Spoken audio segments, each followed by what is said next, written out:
The wind in Denver had teeth that morning, gnawing at exposed skin as Audrey wrestled two puffy-coated children out of the car and toward the restaurant's glass doors. Snow clung to their boots, melting in uneven patches on the entry mat as she bent down to help them shake it off. She dressed them in their nice outfits, what her mother always called presentable. But the instant she stepped inside, she knew that nothing about them would ever be presentable enough for this family. The room didn't go loud. It went silent. Not the warm hush of surprise, but the cold, disapproving pause of people who have already made their judgment. Her father sat at the head of the long, polished brunch table, fingers wrapped around a mug like a judge gripping a gavel. His eyes tracked them with all the warmth of a winter storm, narrowing at the sight of the kids, first at their mismatched scarves, then at the bruised knees peeking under tights, evidence of playground battles they'd won without anyone cheering for them. Audrey forced her voice steady. "Hi, everyone. Sorry we're late." Her father didn't respond, didn't nod, didn't blink. He simply looked at her, the way he used to when she was 14 and arrived at the kitchen counter with a test score he found disappointing. That same unspoken sentence hovered in the air between them. "You should have done better." The kids, sensing the shift in pressure, moved closer instinctively. This was the tragic skill they had developed far too young. Learning to read a room not by words, but by temperature. Little fingers curled tighter around hers. Not crying, not asking questions, just bracing because they knew. With this family, conflict didn't explode. It suffocated. Audrey lifted her chin and scanned the table. The forced small smiles from relatives, the quick glances at each other, the way napkins were adjusted and glasses filled to avoid acknowledging the moment. It wasn't what they said. It was what they refused to say. She unzipped coats, peeled off gloves, set them on chairs that were already too small for comfort. Every movement felt amplified, like she was performing a clumsy and unnecessary ritual in a sacred space where she didn't belong. Her father finally broke the silence. "You look tired." Not concerned, not curious, just observant, like noting mud on her shoes. Audrey smiled without teeth. Parenting tends to do that. He didn't bother replying behind her. She felt her son's hand squeeze, the tiniest plea. "Are we safe here?" Audrey didn't answer aloud. She just squeezed back once. A silent promise. Not a guarantee. And before the story continues, where are you listening from? Because before I tell you the rest, ask yourself, what would you have done in that moment? Audrey didn't come from the kind of family that threw plates, shouted insults, or slammed doors. Her family preferred precision. Their cruelty was made of small cuts, barely visible, easy to deny, easy to blame on yourself. When she was a child, her father's sighs carried entire paragraphs.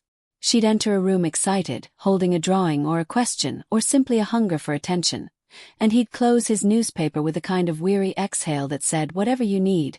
"I don't have the patience for it," her mother would notice, but only responded with a smile that didn't reach her eyes. A subtle apology for Audrey being too much, too loud, too emotional, too inconvenient to the elegant silence her parents valued. Family gatherings were the worst. Long tables filled with laughter, glasses clinking, cousins performing for attention like trained seals. Her father's family loved spectacle. The curated kind. The kind that showcased success, achievement, beauty. Not the awkward little girl who tripped over her words and always spilled something on herself. She learned early that warmth wasn't earned by need. It was awarded for presentation, so she moved quietly, occupied corners, sat with her hands folded and her voice tucked somewhere beneath her ribs, and for years, she believed that was normal. That everyone grew up feeling like an uninvited guest in their own home. But something shifted the moment she became a mother. It wasn't instantaneous. No magical awakening in the delivery room. It was slower, more primal. A swelling instinct that whispered, "Your children will never feel what you felt." Suddenly, she couldn't stomach the kind of politeness that demanded silence. She couldn't justify the tiny humiliations, the clipped tones, the conversations that ended the moment she entered the room. And she especially couldn't ignore the way her father spoke to her with that effortless dismissal. The kind that had shaped every insecurity she carried. Motherhood cracked something open. It redefined love, loyalty, and the meaning of safety. So when December arrived and the annual brunch invitation came, she didn't automatically decline. She didn't hide behind excuses about illness or schedules. She said yes. But it wasn't the same old yes, the one soaked in fear and obligation. It was a hopeful one because every year, there was this small, fragile belief. Maybe it will be different this time.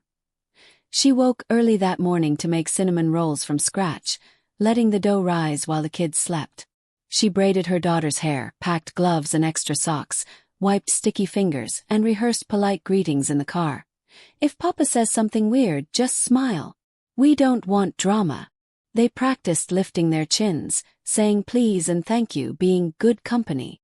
Not because it mattered, but because she didn't want them punished for existing the way she had been. As she buckled them into their seats, her son grinned, cinnamon on his cheeks. Maybe they'll like us this time. Audrey forced a smile. Maybe. But even as she said it, she felt the familiar sting of the past, the catalog of subtle rejections spanning decades. For years, I told myself it was all in my head. But becoming a mother changes how you see things. The brunch had settled into its predictable rhythm. Small talk without substance, plates clinking, laughter that felt like choreography when Audrey heard it. Her father's laugh. Not the spontaneous kind that bubbled up from joy, but the performed laugh, the one he used when he wanted the room to look at him. It sliced through the noise, controlled, practiced, and entirely out of place with a mild story being told at the other end of the table. Heads turned. Attention shifted. Eyes followed him like planets pulled by gravity. Then came the fork. A sharp tap-tap-tap against the edge of his glass, just enough to silence the last pockets of conversation without seeming overtly rude. Audrey was cutting her daughter's waffle into neat, manageable squares when she felt his stare.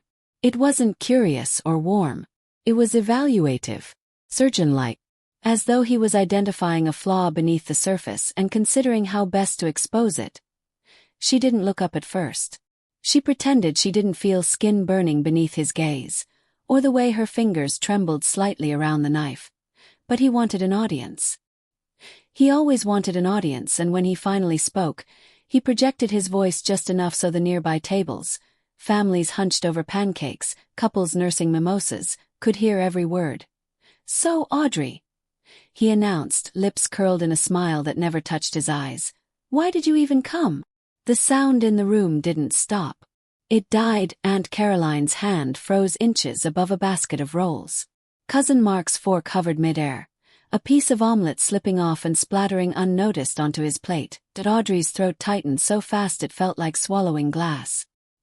Heat crawled up the back of her neck, an involuntary flush of humiliation she couldn't control. Her daughter curled inward, shoulders folding, hands pulling into her lap as if making herself smaller might make her invisible across the table. Her mother looked down at her napkin. Not in shock, not in protest, just in avoidance. Her brother stared into his coffee, jaw set, refusing to participate, which would have been noble if silence hadn't been its own betrayal. Audrey opened her mouth, but nothing came out. Her tongue felt thick, useless. Her eyes burned, traitorously hot. She willed them not to spill over. She refused to cry in public. Not today, not in front of him, not with her kids watching. A small voice tugged at her sleeve. Her son, eyes wide with confusion and fear. "Mom," he whispered, "why is he mad at you?" The question was a knife. Not because it hurt, but because it revealed the truth she'd tried so hard to hide. He wasn't being subtle anymore.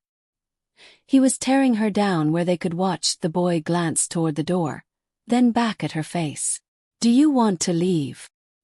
His voice wavered, not wanting to say the wrong thing, trying to follow rules he didn't understand. Across from them, her father leaned back in his chair, satisfied, waiting for an answer. Her justifications, her decades of mental acrobatics, collapsed all at once. She couldn't pretend anymore. She couldn't minimize, rationalize, or excuse the way he treated her. She saw it clearly, not from the eyes of a daughter desperate for approval, but from the eyes of a mother witnessing harm. And for the first time in her life, she felt something stronger than fear. What I said next would change everything. It wasn't anger that moved her body. It was a whisper. Her son leaned closer, voice barely audible over the clatter of dishes and muffled laughter returning to the room. "Please." A single word, small, trembling, begging her to choose them over this. It cut through her paralysis more cleanly than any insult her father had ever crafted. Audrey drew in a shaky breath, lungs filling with a heavy scent of burnt butter, maple syrup, and the acrid taste of disappointment. Her heart hammered, but her mind felt eerily still. Like stepping into cold water and realizing the shock had numbed the fear, she pushed back her chair. The scrape against tile was loud enough to turn heads. A sound that didn't belong to someone trying to disappear. She stood. Not dramatically, not defiantly. Just decisively. "Yes," she said, voice level, steady. "Right now." Her father didn't look up. Not even a flicker of acknowledgement. Not even the satisfaction of reaction. His indifference landed harder than the humiliation. Because it confirmed what she'd always feared. He didn't care enough to stop her from leaving. She helped her daughter into her coat, fingers fumbling with stiff sleeves. The little girl didn't speak, just leaned into her, cheek brushing against Audrey's shoulder, quiet gratitude in the gesture. Her son grabbed his gloves with a clenched jaw, the tiny muscles in his face arranged into the expression of someone too young to be brave, yet doing it anyway. They gathered their things. Audrey felt every gaze follow them. Some pitying, some curious, some relieved. As if her leaving made space for everyone else to keep pretending. Her mother reached out, hand lifting an inch off the table, then dropping, uncertain, unwilling to make a scene. There would be no apology here. No rescue. No reason to stay. Audrey didn't look back. She led her children to the door, every step feeling heavier and lighter all at once. And when they stepped outside, the air hit them like truth. Cold, clean, sharp. Not kind, but honest. Steam from their breath coiled upward, disappearing into a sky so painfully clear it felt symbolic. Freedom didn't look heroic. It looked like exhaling after years of holding your lungs hostage. Her son slipped his hand into hers, eyes lifted with fierce, fragile confidence. "Good job, Mom." It wasn't praise. It was recognition. A child acknowledging the moment his parent chose courage over conditioning. They walked toward the car. Not running, not rushing. Just three people leaving a place that no longer deserved them. And they didn't know it yet. But an hour later, her dad would regret every word he'd said. The apartment wasn't much. 2 bedrooms, creaky floors, windows that whistled in the winter. But it was theirs. Home didn't need grandeur. It just needed safety. The kids kicked off their boots, scattering flecks of snow across the rug, and Audrey headed straight for the kitchen. Hot chocolate was their ritual after hard days. Too much cocoa, too much whipped cream, marshmallows piled so high they threatened collapse. A ridiculous, sugary overcompensation for the bitterness they'd swallowed all morning. She stirred mugs slowly, watching the steam curl upward, imagining the brunch already fading into memory. Just another wound filed away. Another moment she'd replay in bed later, feeling stupid for having hoped it would be different. Her phone buzzed on the counter. Then again. And again. At first she ignored it. Family messages usually followed a predictable arc. Concern wrapped in denial, politeness masking blame, vague suggestions that she'd misunderstood or overreacted. But when she finally checked, confusion replaced resignation. From her mom, "I wish he hadn't done that." From her aunt, "I was embarrassed for him." From her cousin's husband, "That wasn't just rude, it was cruel." Then from her brother's wife, "The waitress asked if you were okay. She said she sees him tear into people all the time." Audrey froze, mug halfway to her lips. The kids slurped whipped cream loudly, unaware of the shift happening in real time. For decades, her father's authority had been upheld by one thing: agreement, or at least compliance, but now, with one public misstep, one too loud humiliation, the performance had cracked. He wasn't the dignified patriarch anymore. He was a man who belittled his daughter in front of her children. In a restaurant. Christmas. And people saw it. Not privately, not subtly, but plainly. The aunt who always defended him admitted shame. The cousin's husband, normally quiet, called it cruelty. Even a stranger, a waitress with no reason to soften the truth, recognized the pattern. They weren't consoling her. They were distancing themselves from him. His power didn't come from his personality. It came from the audience that reinforced it. Polite smiles. The nodding silence. The collective performance of "this is fine." But today, no one was willing to pretend. She pictured him sitting at that long table after she left. Not triumphant, not righteous, but exposed without approval, without applause, without anyone eager to be on his side. Authority didn't evaporate when someone left. It evaporated when everyone stayed and refused to play along. Audrey wrapped her hands around the mug, letting warmth sink into her palms. For the first time, the aftermath didn't feel like a loss. It felt like a shift. But the real turning point wasn't the comments. It was what happened next. An hour after Audrey walked out, the final blow landed. Not on her, but on the person who cared most about image, performance, and power. The restaurant manager approached the table with a black folder tucked under his arm, the kind reserved for large parties, corporate tabs, and people who wanted everyone to know they were paying. Her father had arranged it prepaid. His annual performance of generosity and dominance. But when the manager opened the folder, confusion flickered across his face. "I'm sorry, sir, but the card on file didn't process. Could we try again?" Few family members looked up, curious. Her father waved dismissively, confident. He handed over his card. The one he used when he wanted to be seen. Gold, bold, heavy enough to imply wealth. They ran it. Declined, he laughed. Too loud, too controlled. As if it were a glitch, an absurdity, a minor inconvenience beneath him. Run it again. They did. Declined. Silence shifted across the table like a shadow. Forks paused. Eyes lifted. People leaned back just enough to watch without seeming obvious. "Perhaps another card," the manager suggested gently, trying not to broadcast humiliation, but failing simply by existing. Her father reached into his wallet, fingers stiff, color rising up his neck. That blotchy, furious red that replaced his composure when control slipped. Another card. Wait. Declined. The room wasn't just silent. It was attentive. Extended family watched the shift happen. The moment the man who built his identity on financial superiority became a spectacle he couldn't escape. Her mother finally fumbled for her purse, cheeks pale with embarrassment. "I'll take care of it," she murmured. The manager nodded, relieved. Her father leaned toward her, voice a venomous whisper. "You're humiliating me." Not the situation, not his behavior, not his 3 failed cards. For helping. For solving. For paying. The illusion shattered cleanly. No one laughed. No one praised him for generosity. No one rescued him with light-hearted jokes. They watched as the man who humiliated his daughter in public lost the thing he valued most: authority. Not because he was broke, but because the performance collapsed. The facade failed. The audience saw the wires and the cracks, and the desperate attempts to hold it all together. Later, when Audrey checked her phone, there was a message waiting. From him. 2 words.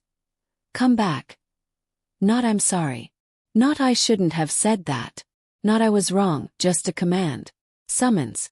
A demand for her to step back into the role he'd always assigned her. The daughter who absorbed shame so he never had to. He regretted being embarrassed. Not hurting her. Not scaring her kids. Not making them feel unsafe. Her phone buzzed again, a new message from him. Audrey stared at the 2-word text.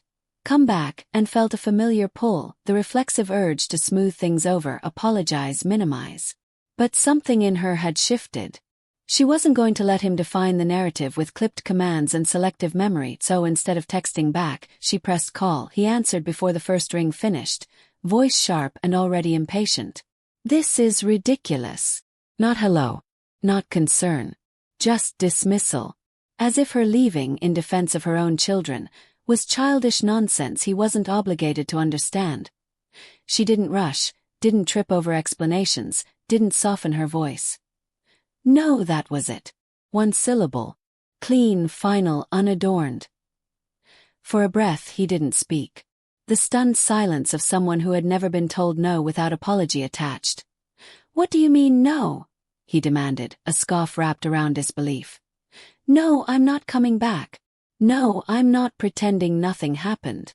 You're twisting everything, Audrey. Making it bigger than it was. She almost laughed. Not because it was funny, but because it was the same line he'd used her entire life whenever she acknowledged harm. I'm not twisting anything, she said evenly.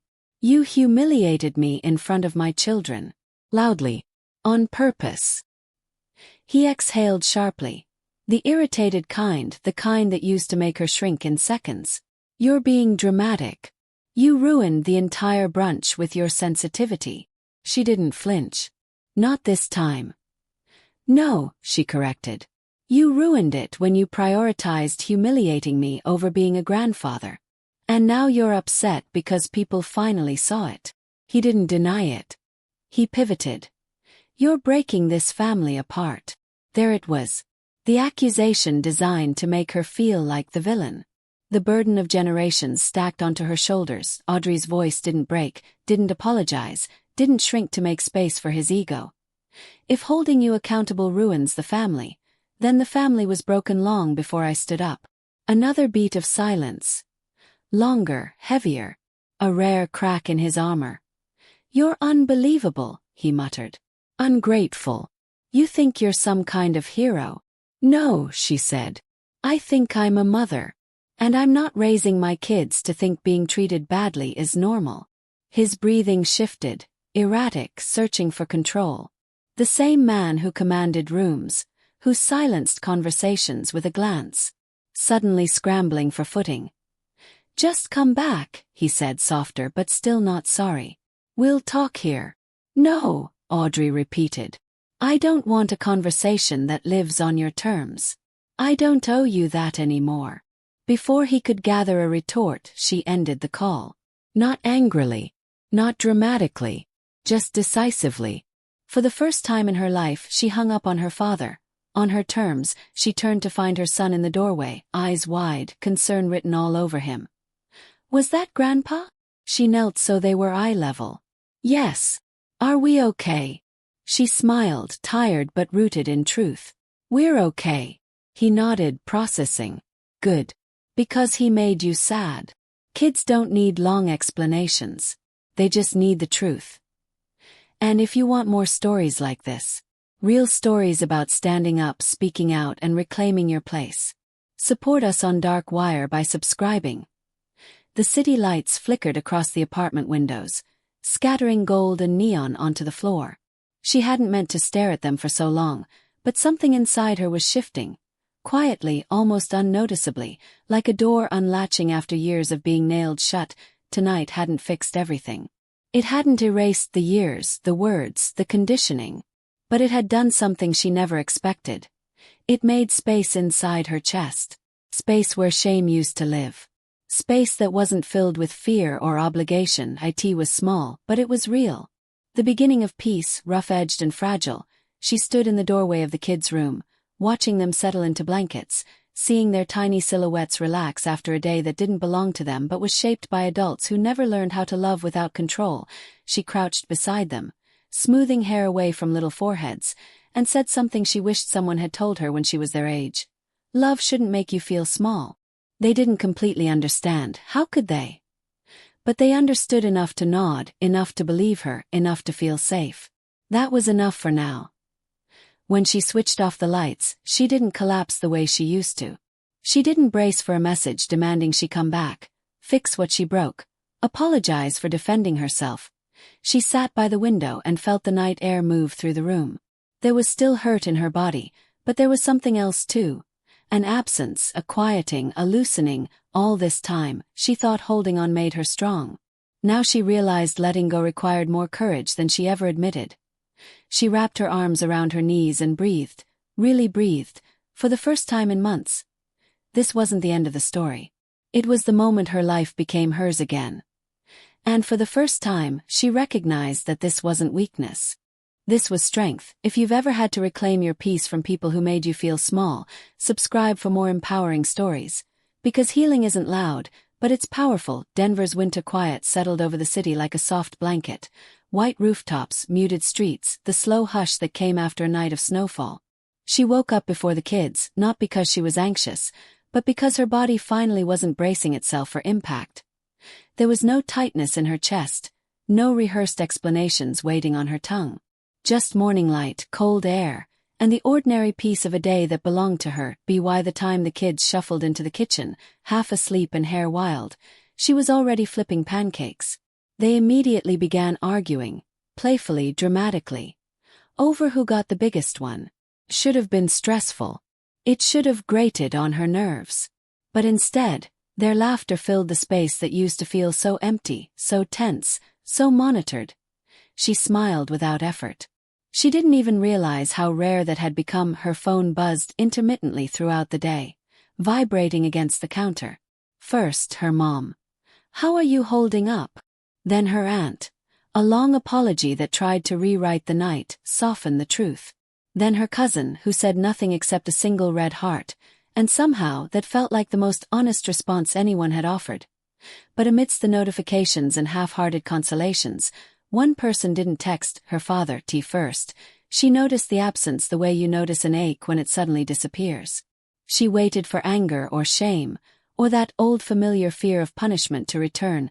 Instead, the silence felt like closure. Not a weapon. Not a threat. Just an ending. In the afternoon, they bundled up and walked to the park near the building. The icy path cracked under their boots. Tiny explosions of sound in the quiet. The kids kicked snow at each other, shrieking, falling, getting back up with red faces and unstoppable joy. Watching them, the sting of yesterday felt distant, less sharp, as if winter itself was freezing it into something she didn't have to hold. She didn't need a message from him to know what came next. His silence told her everything. And as she stood there, cheeks cold, heart warm, she understood something she had never dared believe before. Walking away hadn't broken her family. It had finally stopped them from breaking her. If you're ready for more stories about reclaiming your life and rewriting your ending, stay with me.